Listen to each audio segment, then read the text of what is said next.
We're out here. We're gonna show you how to get one of these doors on. The wind's down pretty good today, so first thing we did, we laid it out, and we're gonna find the exact center. We're gonna put a little mark on there. You can see that mark. And so when we get it up in the air, we'll find the center of the pole, which is like right around there, and we'll get that. Gives us a good place to start. Then we'll just take the wood, the hex head wood screws, and screw it all the way across that board there. So right now we got the roll-up bar is actually in the pocket already, so it's all ready to go up. All right, so right now they got the screws put in there. We're going about every 6 inches or so.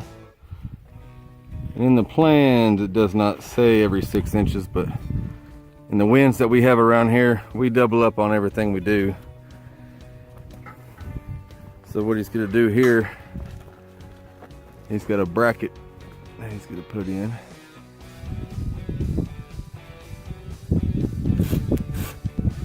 So once that's secure, we will put the guide rail on for the roll-up door.